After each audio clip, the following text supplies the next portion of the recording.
let's jump into it. I don't think, Aubrey, you need an introduction. Everyone knows you, and I'm sure for countless people, just like for me, you were an inspiration of why we even got interested in the longevity in the first place. Your early 2000 TED Talk.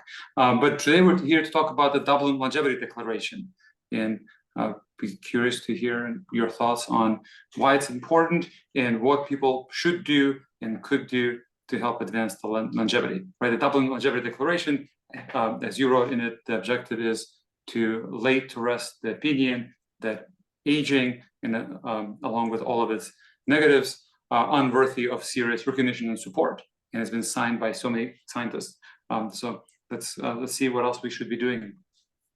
Right, yeah, and first of all, I just want to thank you guys for giving me this opportunity, because we are absolutely, we are very, very, very excited about the declaration, and we believe that it can be the foundation for a significant acceleration in progress in public opinion and public policy in all of this. So what I'm going to do today is I'm going to spend maybe 10 or 15 minutes just kind of giving a bit of a monologue. I will share my screen in a second to show the Dublin Declaration webpage, and I will scroll down it and talk about various aspects of it as I go. And in particular, I'm going to talk a good deal about the motivation for it. And then I'm going to very much open the floor to anyone who wants to ask questions and to ask for clarifications of anything. So first things first, share screen. And it's that one. Share. All right, so first of all, can you see that? Yep. Good, all right. So I guess I want to start from the beginning, because there may very well be people here who have hardly heard of this thing, or maybe not heard of it at all, and to tell you what it is, and then I'm going to move on to why we did it. So the Dublin Longevity Declaration is a statement, which I'm going to show you a bunch of the text of in a second, which describes the optimism that has emerged over only really the past few years among the expert community that study the biology of aging and what we might be able to do about it in the future. And, I honestly would have written a more optimistic statement if it were just me, but the whole point of this thing is that it's not just me, that it's a consensus declaration written and signed by, honestly, at this point, the large majority of the luminaries in this field. So first of all, let me just scroll down and show you the summary. So the first paragraph is the important thing. Well, it's actually not really the important thing. It's the thing we're jumping from. So as you can see, what it says here is that an increase in healthy lifespans through treating the conditions of late life would deliver extraordinary benefits, including enormous economic benefits. So the real point of this declaration is the second paragraph of the summary. This is the thing that has been missing until now. Many of you here may have heard of something called the Longevity Dividend Initiative. And the reason you may have heard of it is because it's been around for an awfully long time, decades and decades. People have been out there, and I don't just mean, people with an unintelligible English accent and a beard. I mean actual people who are respected by, the more conservative elements within society, have been out there making the point of the first paragraph loudly and, concretely with numbers for literally decades. And the term longevity dividend is the one that it's kind of, rallied around. So that's given. But without this second paragraph, this business about being potentially in reach, being also stated publicly by credentialed experts, the whole thing's useless. Anyone who listens to the first paragraph will say, yeah, I'm sure, that's obvious, but it's not going to happen, is it?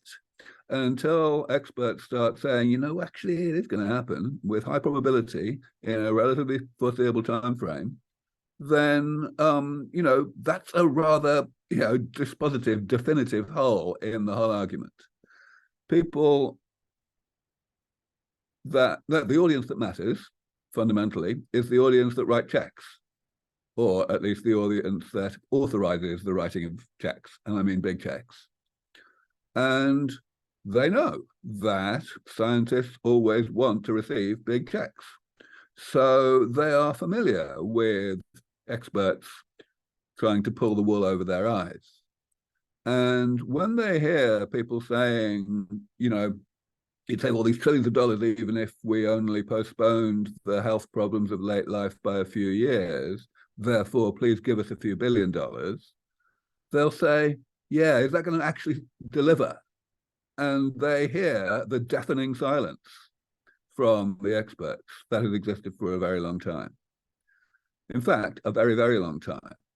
I looked back recently and I asked myself, how long has it been that I've been remonstrating with my colleagues in the biology of aging, telling them that they need to bloody get over their terror of over-promising and under-delivering and actually make concrete predictions, even if those concrete predictions have to be probabilistic, which they do. And it was 20 years ago.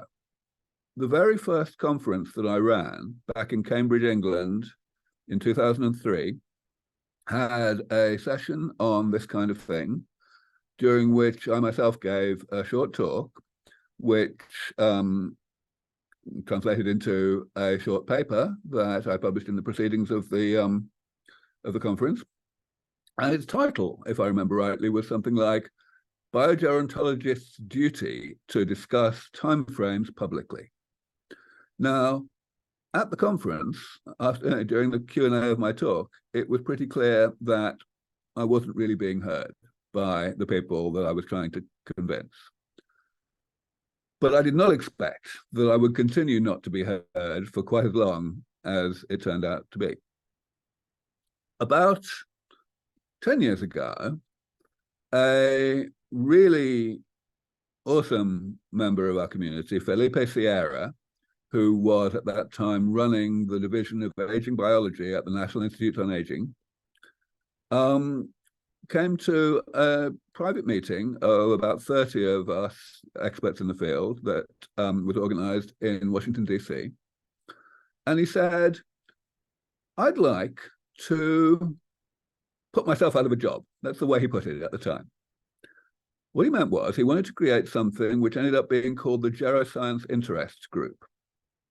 And that was an initiative to break down the silos that exist within the National Institutes of Health by virtue of the fact that it is a collection of individual institutes with individual remits, and in particular to break down the barriers between the NIA itself and the various institutes that focus on one or another so-called age-related disease, whether it's the NCI for cancer or the NHLBI for heart disease or the NINDS for diabetes or whatever.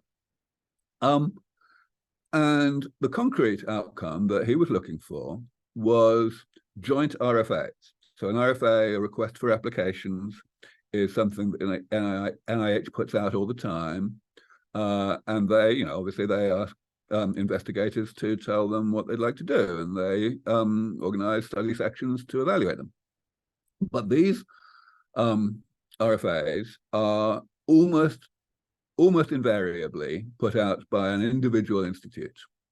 And the idea was to have cross-institute RFAs, specifically jointly between the NIA and one or another of these other institutes. So that was the idea. I immediately understood that this was wonderful. I was quite shocked that nobody else in the room really got it. But after a couple of years of quiet conversations, Felipe did basically win over the gerontology community to this idea.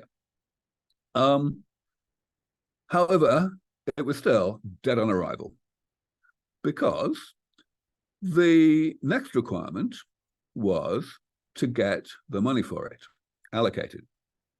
And the first step to do that was to get buy-in from the person who ran the entire NIH at that time, Francis Collins. Now, that was a great fact that Francis Collins was running it, because Francis's own research is in premature aging. And he immediately understood the logic of all of this. And he was verbally very supportive. He gave the opening keynote lecture at the inaugural conference that launched the Geroscience interest group. You know, he was making all the right positive noises. But that was all. And that was fatal, because he saw that the only way that he could help to make this happen would be by taking money from existing pots of money that were at his disposal. And of course, the people who were receiving those pots of money wouldn't like that. The power of vested interests always ends up being very powerfully weighted in favor of the status quo. So sure enough, there was nothing he could do that way. The only thing that he would have been able to do would have been to find new money, which would have meant going back to the Beltway, going back to people who were in charge, the person running the DHHS, for example, and in particular, the elected representatives who would allocate new money. And he didn't do that. Why not? Because he knew that it wouldn't work. He knew that they would say no, and all he would do would be to lose political capital by having asked a stupid question, made a request that was obviously going to be rejected. Why was it obviously going to be rejected? I've already told you. Because the elected representatives would not have anything to go on. They would only have the claim that they already understood, that success would be very beneficial. They had nothing to say that success would be forthcoming. Nothing. So sure enough, the Geroscience interest group was dead on arrival. There was one joint RFA that was put out. It was rather small, and that was all that ever happened. A few years later, Felipe just resigned from his post at the NIA in disgust at the cave-dwelling nature of the whole place. But it honestly, you know, it was only partly the fault of the NIA. It was mostly the fault of the gerontology community. So, what's happened since? Well, fact is that quite a lot has happened since in laboratories and indeed clinics, but especially laboratories around the world, that has genuinely, step by step, eaten away at the trepidation that has held back the biogerontology community. And a year or so ago, we started to see this. In particular, my excellent colleague Martin O'D from Dublin, who is not himself a biogerontologist, but he's a very strong supporter. And as many of you will know, he is the main organizer of our annual conferences in Dublin. He decided to take the initiative to try to test the water, to try to see whether we could get a consensus statement that would be more optimistic than and more concrete than anyone had made before. And he worked with a wonderful scientist, great friend of mine named Brian Kennedy, who used to run the Buck Institute in Novato, California, and who now runs the Center for Healthy Aging in Singapore.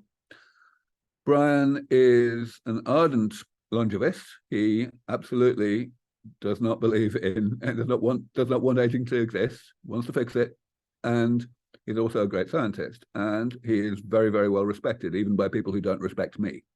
So he worked with Martin to come up with the essence of what we see here in terms of the text.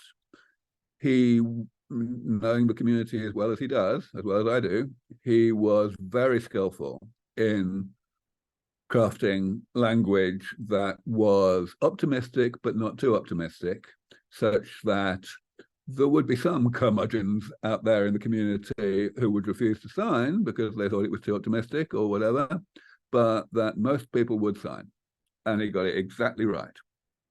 So I'm not going to, read it all out or give you a chance to read it during this webinar because you can read it afterwards. But the key points are, of course, highlighted in bold. Longevity medicine has entered the mainstream. There's even more talk about it than there used to be. Clinical studies are underway, and some of them are not underway yet, but are imminent, like the TAME trial. So, this is the point. The biological age, the amount of damage in the body that leads to eventual functional decline, both mental and physical, is modifiable. And we don't know how much it's modifiable by, but we're in the process of finding out. So one thing that is something I honestly am very relieved that we were able to include here is this here. The issue of talking about health span rather than lifespan has for far too long been overdone by our colleagues in the gerontology community, especially, I have to say, those from the country of my birth, the UK. So we wrote this here. We said, there's a drawback. Longevity interventions may square the curve, which is better than nothing, but, and we said, make no mistake, this would represent a revolution. But far more is possible. This is the point. The key thing is that when we find ways to postpone the health problems of late life and to extend health span substantially, it is extremely likely that we will extend lifespan by a similar amount. It's only kind of a second order fact that various interventions either expand or contract the gap between health span and lifespan. Let's call it sick span. It's only a second order effect. When we get to the point of extending health span a lot, such as has happened, of course, if we compare the Western world between, let's say, World War II and now, then we will extend lifespan by a very similar quantity. And we need to get away from the language of effectively apologizing for that side effect. We need to be celebrating that side effect loudly and clearly. And one thing that this declaration very definitely does is exactly that. So, of course, there's this. It will cost billions of dollars. And we understand that it's only probabilistic. You never know how soon a substantial, a dramatic breakthrough in pioneering technology is going to occur until it has occurred. So that's what we have been saying, we are saying here in the declaration. Of course, we're going through stuff that I don't need to talk about to this audience. What would it mean to bring aging under really good medical control? We talk a little bit about the new systemic thinking that will be required in order to solve the why we age question. Of course, at the top level, we know why we age. It's the kind of thing that I say in all my talks. We age for the same reason that cars age. But the fact is, if you want to come down to the fine details, which is what you need to do in order to develop interventions, you need to go further than that. And systemic thinking is the way to go. So definitely a multidisciplinary approach. You can see that a lot of this language is quite soft and delicate and politically correct, perhaps, which is not my style. But that was the right thing to do here because we wanted to make sure that people would sign up. And here we talk about some of the emerging strategies. Let me just highlight this one, combinatorial approaches, because I'm sure most of you know that my new organization, LEV Foundation, is focused on this as our primary work. We are performing right now a large experiment with 1,000 mice, looking at combinations of 4 different interventions. We are currently aggressively fundraising for the follow-up for the next experiment in this research program, which will similarly put 4 interventions together in different subsets. We will use different interventions than last time, of course. We will make a number of other refinements to the experiment, but these experiments are unfortunately quite expensive. The current one is costing $3.5 to $4 million, and the next one will be the same. And we can't start it until we have that money in the bank, basically, almost all of it, because the large majority of the costs of doing the experiment are upfront costs. So that's what I'm spending pretty much all my time on right now, is raising that money. We've got, of course, particular things like cellular reprogramming and approaches based on species longevity, like, for example, the ways that naked mole rats live a long time, lots of things like that. One thing that, honestly, I wasn't sure we would be able to sneak into this is this paragraph here. Things that are considerably further out, such as cryopreservation and, brain mapping. Basically, that means uploading. And ex vivo organ generation, even like body transplants, so we've got this, right? We're talking about radical life extension in a document that was signed by the majority of the mainstream academic community in this field. And as you can see, we've got 2,000 signatories already, but they come into 2 categories. There's because we have 2 goals in terms of the signatories. We want the signatories to include as many people from the general public as possible, and we want as many people to sign up as soon as possible, but we'll continue to push that and get it out more and more to the media and so on. And the second goal, as I've already outlined, is to get as many luminaries as possible. So at the top, there's, the 3 people who led the thing, Brian and Martin and myself. And then, well, if you scroll down this list, you won't see very many people that you've heard of who are not on it. To some extent, we've ordered the list so as to highlight the most prominent people. Jim Nelson is someone that many of you have probably not heard of, but he's a veteran of the field, an extraordinarily well-respected guy, and he happens to be the current president of the main learned society in the USA in gerontology, the Gerontological Society of America. So that's why we put him right up there in the top screen. But you can see the kinds of people that we have here. There is no shortage. We've got academics, we've got industry leaders like Kristen Fortney, we've got people from the US, obviously, we've got plenty of people from Europe, like Maria Blasco, we've got people who would not necessarily call themselves gerontologists, like Evan Snyder, who's a neurobiologist and a pioneer in stem cells. We've got clinicians like Andrea Meyer, as well as biogerontologists. We've generally front-loaded this list with people whose expertise is biology, but not entirely. So Julian Savulescu is an extremely influential and pioneering philosopher.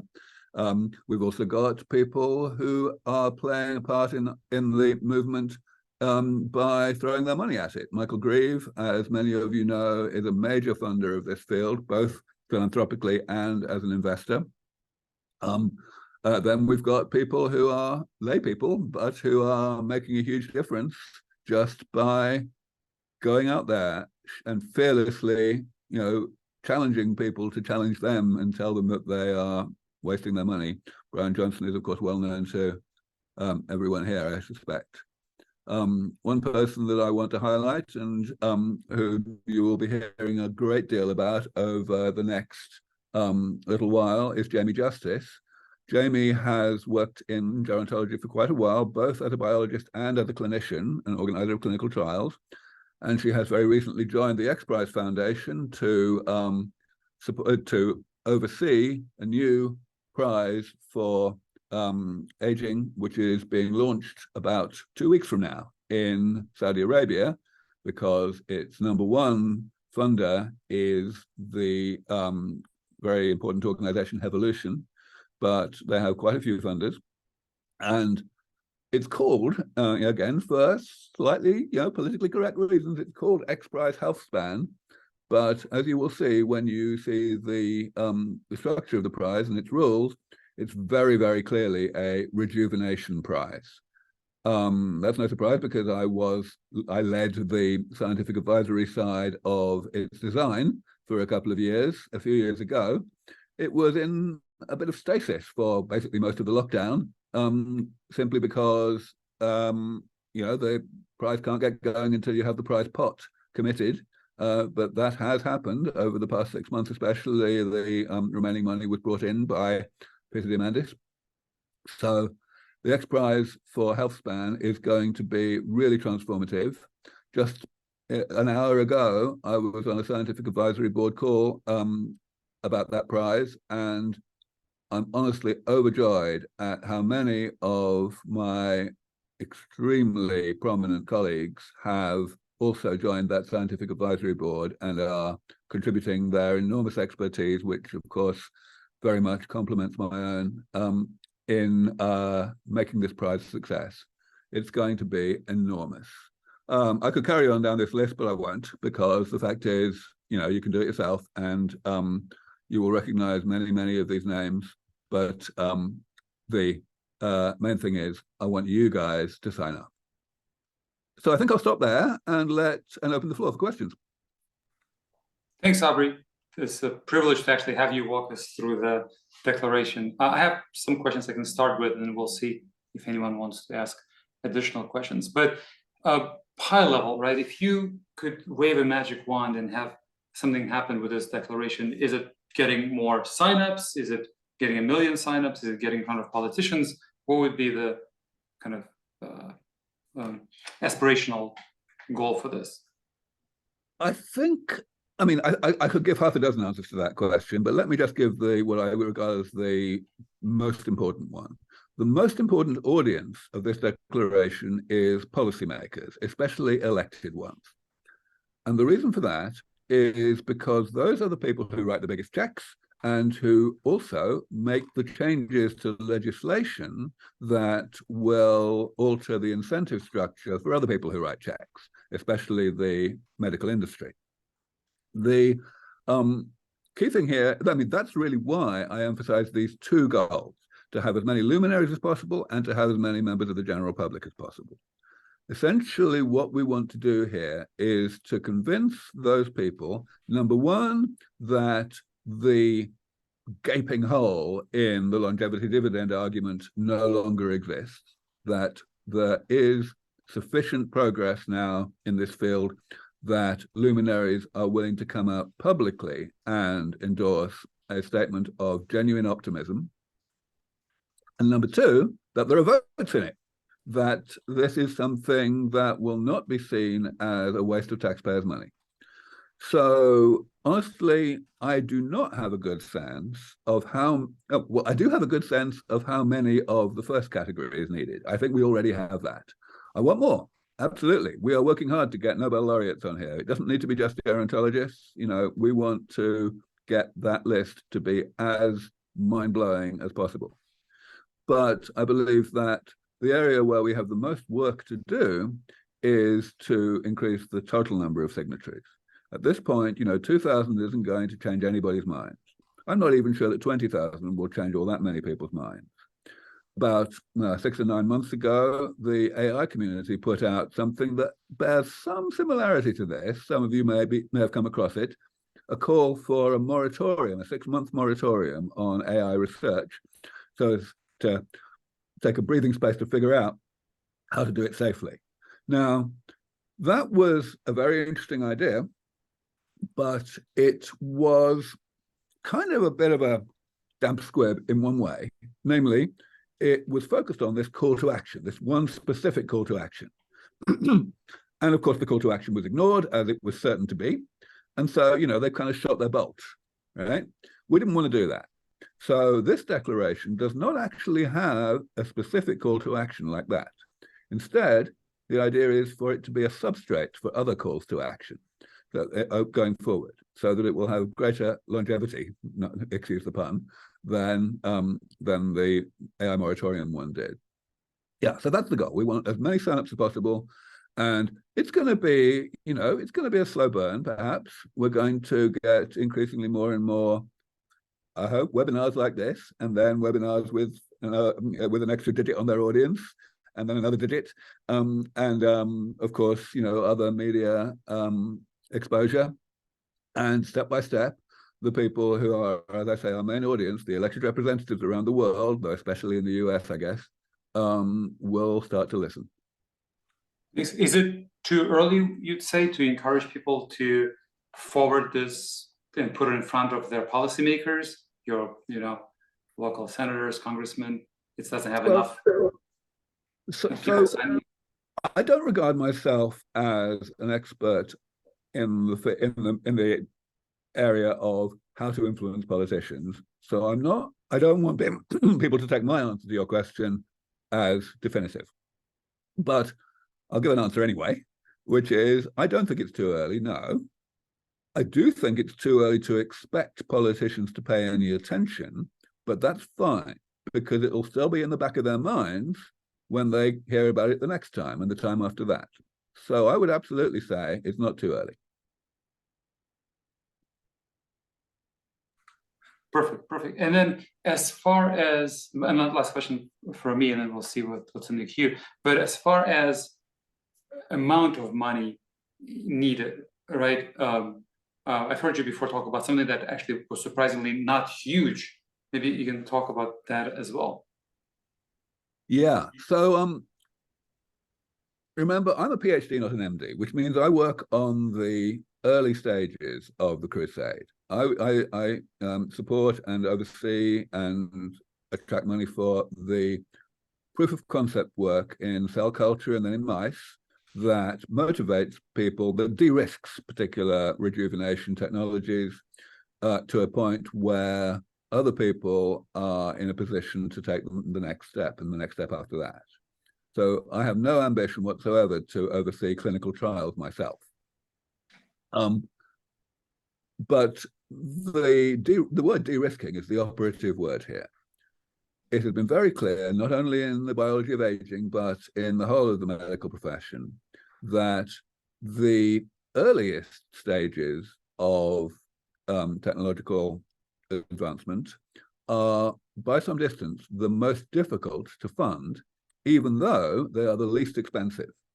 The de-risking is everything from the point of view of anyone who wants to eventually make money out of the technology that they are supporting. And so the only way that we can do those early stages is with the support of philanthropists. And I don't just mean wealthy philanthropists, I mean certainly the grassroots donations as well. So, that's when I talk about the funding required, and I give numbers that seem ridiculously low, that's because I'm talking about that difficult to fund early stage. For sure, the numbers that have historically been discussed publicly by my colleagues are also correct. Numbers in the high billions, tens of billions or perhaps more. But that includes funding everything.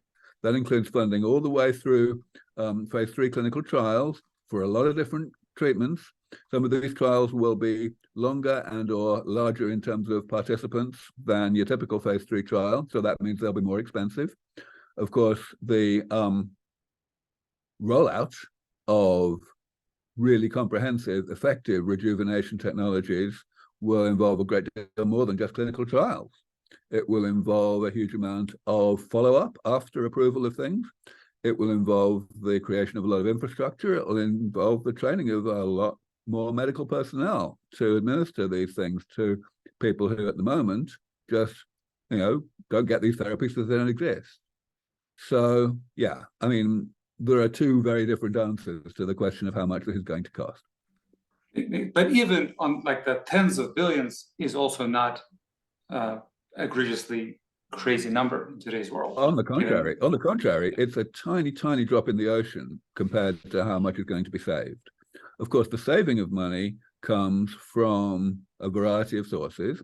It comes from the fact that it's very, very, very expensive to keep sick people alive, but yet we spend that money right now because we want to, and we value life.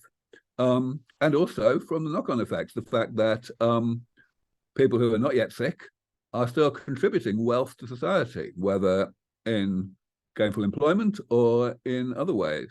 So we are, there is no question at all in anybody's mind, and economists have of course, done plenty of analyses of this, that we would be talking about the saving of many trillions of dollars per year, even with the postponement of age-related ill health by a few years. And for sure, my belief in terms of my biological expertise is that we will in fact get much more than a few years from the comprehensive panel of rejuvenation therapies that we are currently in striking distance of developing.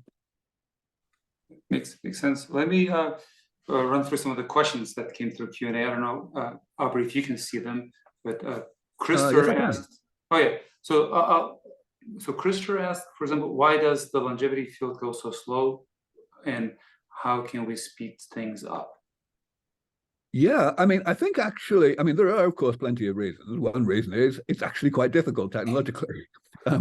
But for sure, the main reason is the reason I've already described during my little monologue earlier, that there's not nearly enough public support for this, and that means there's not nearly enough support from government, and that means there's not nearly enough money.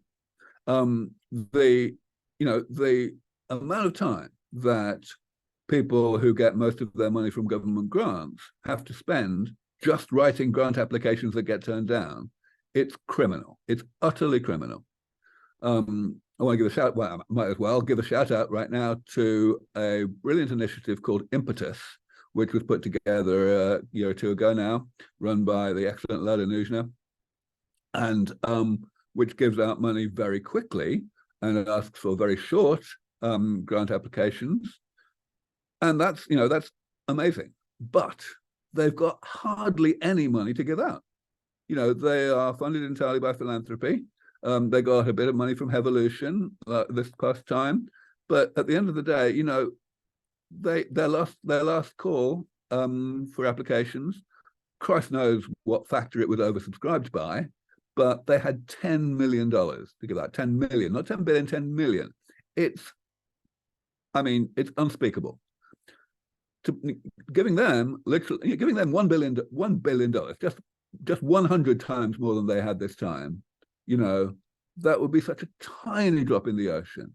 And I can't find words to describe how much difference it would make.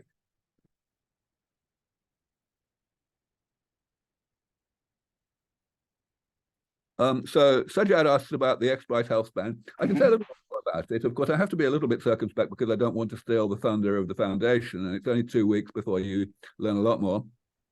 But the funders are quite diverse, actually. But the two main funders are Hevolution, I already mentioned, which is hosting a conference 2 weeks from now in Riyadh, Saudi Arabia, at which the formal launch will occur.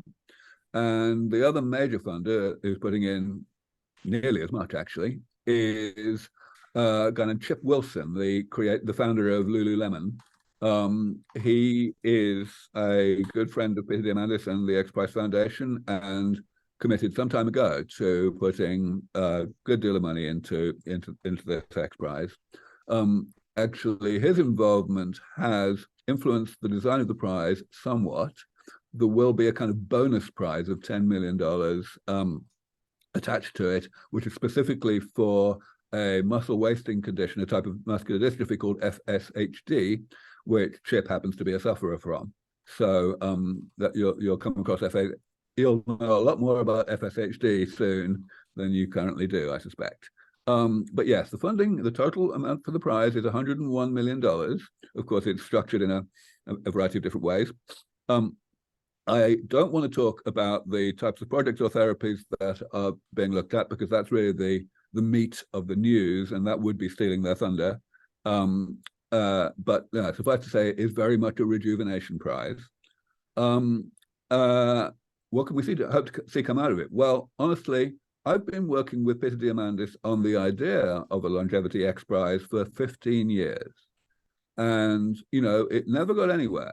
We couldn't think of a way to do it that would be exciting enough in the way that Peter is so good at creating, until about 5 years ago, when everything started to come together. And that was when I started working very closely, very actively with Peter's team at the foundation to design a prize that would really be impactful. Then it was in stasis for a couple of years, really, because of the need to bring together the funding for the actual prize part, which is not trivial when you're talking about that kind of number. The reason it's 101 million, by the way, is so that it can be more than the carbon capture X Prize that Elon Musk funded a couple of years ago, which is 100 million. But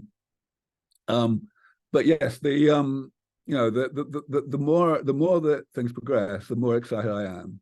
Jamie Justice, who's running the prize, is phenomenal. I always knew that she was really good, but she is really, she is surpassing my expectations in this.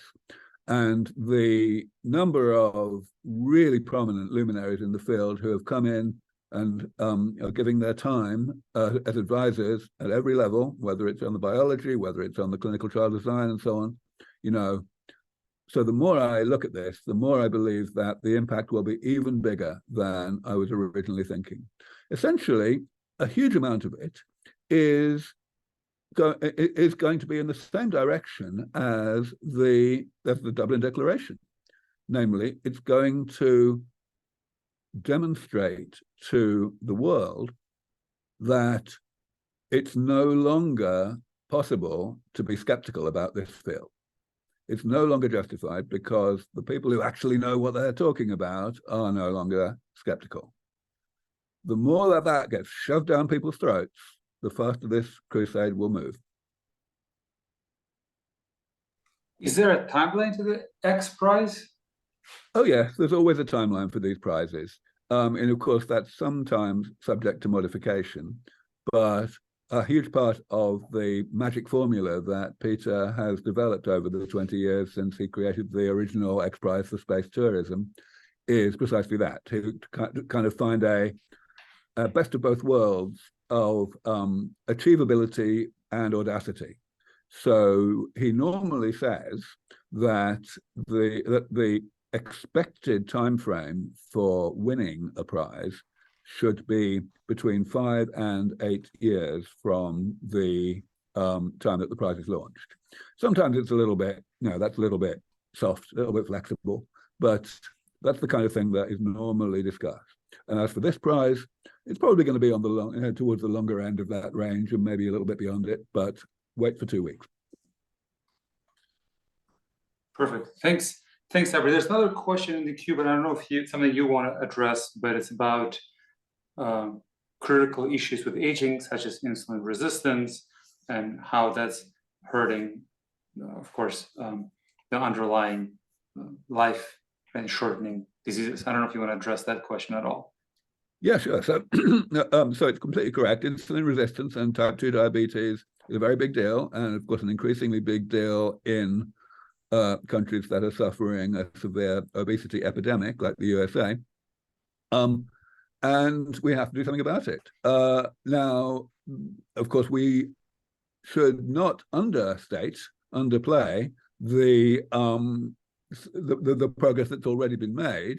The recent drugs that have come along, the GLP agonists, are an amazing breakthrough, in terms of bringing down weight, and that will have a huge impact on the incidence of insulin resistance and type 2 diabetes.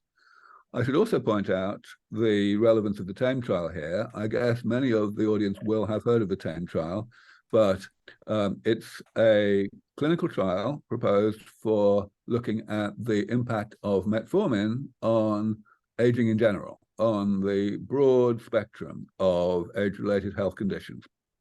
And it was motivated because, well, largely because of the realization that diabetics who were being given metformin, which has been an approved drug for diabetes since probably before I was born, diabetics would seemed to actually live longer on average than non-diabetics who were not getting metformin, which is pretty crazy. Now, as of now, one has to have a little bit more caution about that actual conclusion. The meta-analysis that led to it may have a little bit of ascertainment bias in it. But fact is, it motivated the design of a clinical trial for metformin against aging in general.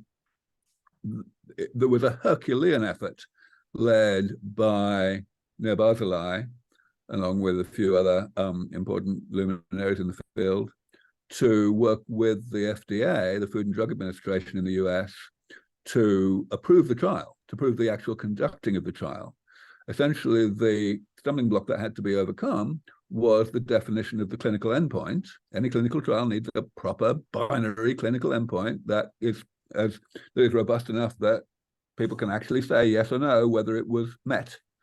And a clinical endpoint that says we've postponed aging is something that couldn't be done until then, not least because, of course, different people have such, strongly held convictions about how the term aging should even be defined. But what happened was that this group of luminaries led by Nir worked with the FDA for as long as it took, and it was a long, long time, to develop a clinical endpoint, which is a bit of a dog's breakfast if you just look at it. It's long and complicated and convoluted, but it had to be, because it needed to not use the word aging, basically, and yet to, in the round, it needed to actually mean aging in all but name. And they succeeded. So that clinical trial has been approved for some time now, quite some time. It's proven to be very, very difficult to get together the money. Of course, this will be a phase 3 trial because you don't need any safety analysis for metformin, but it has to be pretty big. And it has to be pretty long as well, at least 5 years, maybe 7 years. So, that's still not funded. There's been various people that are committed to funding, a third of it or a half of it at various times. It remains to be seen whether it will ever be funded. However, I want to emphasize that the main benefit of the TAME trial has already happened, namely the approval of this clinical endpoint, because that same identical clinical endpoint can now be copied and pasted into any design of a clinical trial that anyone, any big pharma company may want to conduct for their own drugs that are actually still on patent. And so that changes the incentive structure for the medical industry, especially big pharma, just unrecognizably. I do not know, honestly, whether the decision makers in big pharma have broadly understood this yet. And I talk about it all the time. I'm not the only one, of course. So I'm hoping it's gradually getting through, but I'm not counting my chickens. That is really interesting, especially you mentioned GLP-1s and semaglutide, and just, I think, earlier this week, there was a new publication, new paper that showed that in people without diabetes, the semaglutide use actually lowered all-cause mortality and had some other benefits in heart disease. So that could be potentially one of those that, if a pharma wanted to, they could test using the TAME framework. That's exactly right. Great. Well, thanks. Thank you, Aubrey. It was great to have you walk us through it, and let's try to get it signed by as many people as possible, and hopefully advance the movement. Thank you. Thanks. Absolutely thanks right. So and thank much. you again. And thank you again for having me and organizing this webinar. And thanks to all Of the course. audience. Thank you. Yep. Thanks. Have a great day. Will do. And to you. Bye.